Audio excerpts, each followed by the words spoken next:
wabarakatuh. Gimana kabar kayak hari ini anak-anak? Mudah-mudahan kalian sehat selalu ya. Jangan lupa sholat duhanya dan tahfiznya. Hari ini Ibu akan memberikan materi kalian tentang rantai makanan. Yuk kita buka halaman 103 buku Bu Pena 5B-nya. Hari ini Ibu akan memberikan kalian materi rantai makanan di halaman 103. Yuk kita sama-sama baca ya. Setiap makhluk hidup membutuhkan makanan untuk bertahan hidupnya.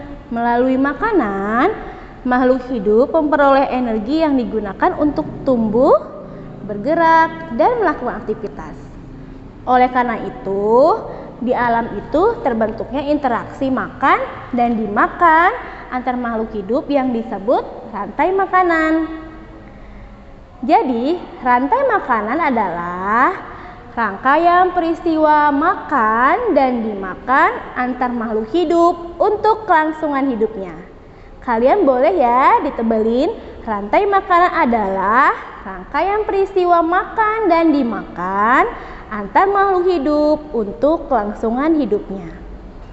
Nah, setiap makhluk hidup itu dalam rantai makanan memiliki peran masing-masing. Secara umum, terdapat 3 peran makhluk hidup di dalam rantai makanan. Yang pertama, ada produsen.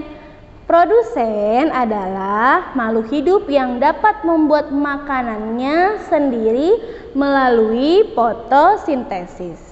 Nah, kalau sudah fotosintesis pasti kalian ingat kan?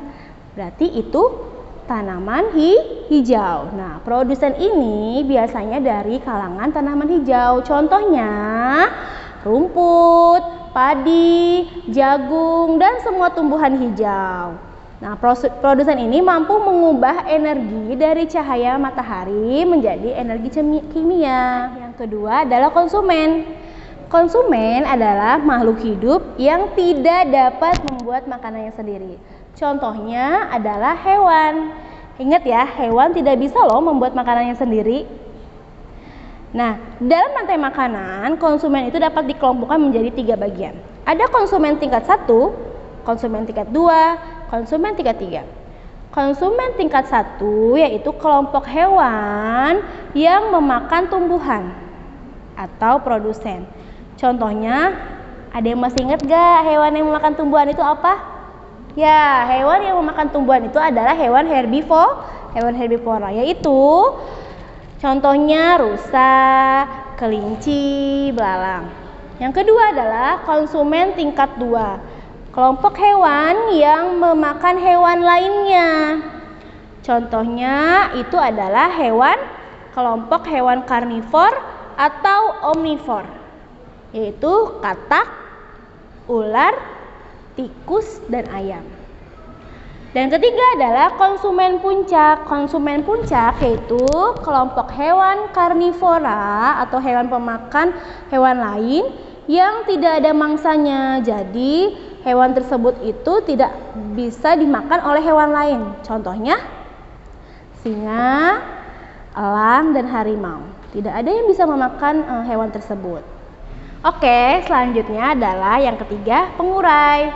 Pengurai adalah makhluk hidup yang mengurai sisa-sisa tubuh makhluk hidup yang lain yang telah mati. Penguraian tersebut menghasilkan zat-zat kimia dan nutrisi yang dibutuhkan produsen. Contohnya adalah cacing tanah, jamur, dan bakteri. Nah, coba kalian lihat halaman 104. Untuk lebih memahami rantai makanan, perhatikan gambar yang ada di halaman tersebut. Ada padi, ulat, ayam, elang, dan pengurai. Nah, padi itu adalah termasuk produsen. Ulat konsumen tingkat 1, ayam konsumen tingkat 2, elang konsumen puncak, dan terakhir pengurai. Gambar tersebut menunjukkan rantai makanan pada ekosistem sawah. Berarti yang ada di sawah ya. Nah, rantai makanan tersebut dimulai dari padi.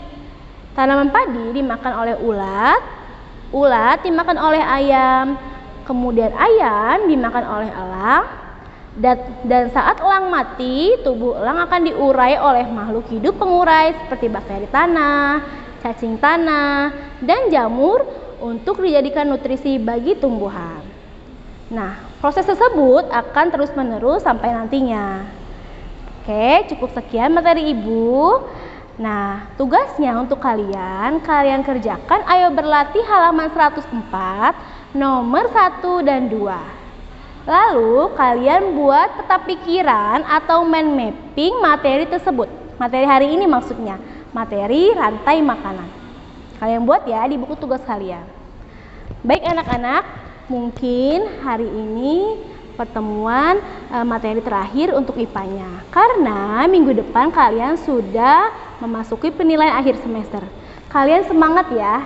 Meskipun di rumah, kalian harus tunjukkan semangat kalian belajar, semangat kalian mengerjakan ujian, karena nilai-nilai ini tidak akan terulang sampai nantinya. Semoga kalian selalu menjadi anak yang soleh dan soleha, dan selalu ingat sama tugas-tugas tanggung jawab kalian di rumah maupun di sekolah. Baik, cukup sekian dari Ibu. Mudah-mudahan materinya bermanfaat ya. Mohon maaf juga selama 1 semester ini apabila perkataan Ibu ada yang kurang berkenan di hati anak-anak. Dan sampai jumpa di semester berikutnya. Mudah-mudahan kita semua sehat selalu ya. Assalamualaikum warahmatullahi wabarakatuh.